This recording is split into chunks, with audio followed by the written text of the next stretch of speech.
as Rebecca is a vehicle for this movement. We say whiteness is really bad for representation in queer people. This is really wild. This was going viral over the weekend as well. This is from a national high school debate that took place on Zoom, and you might fall out of your chairs on this one if you just watch how they have broken national high school debates. These are supposed to be the brightest kids debating the most important things in a decent, honorable, respectful way, and just watch the way this thing devolves.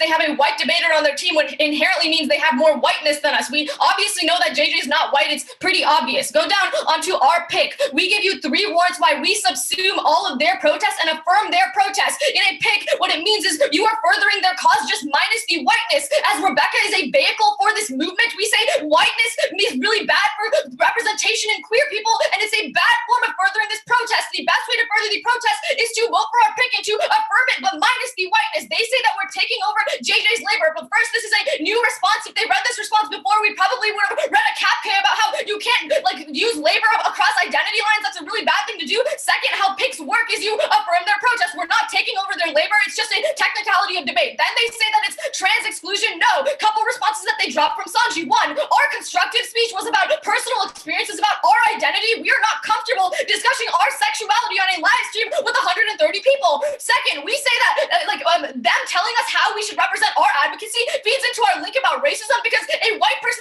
someone on a white team, should never be telling 2 women of color how they should be furthering their advocacy. That's an independent link into our whiteness argument that gets dropped. You can drop them right now. They say we should have read things about the Hall of Shame. It's an identity K.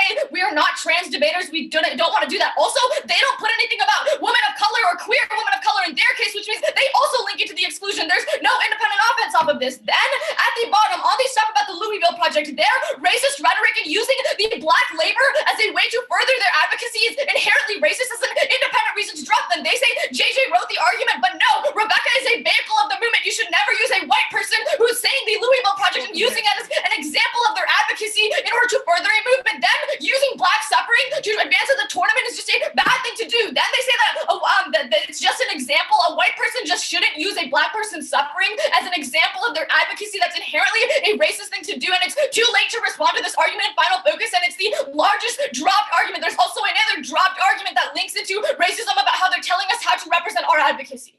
Whiteness is bad for queer people. You know what? Someone find me a gay white guy, and I'm going to find out what's what on that one. The hysteria, the over emotion, all of the stuff, right? And that poor girl, Rebecca. I'm with you, Rebecca. Can we send Rebecca something? Let's find, if anyone can get us in touch with Rebecca, find out what Rebecca likes. I'll get Rebecca a little something for having to listen to that harping lunatic. But again, I have some sympathy for these young people because the entire system did it to them.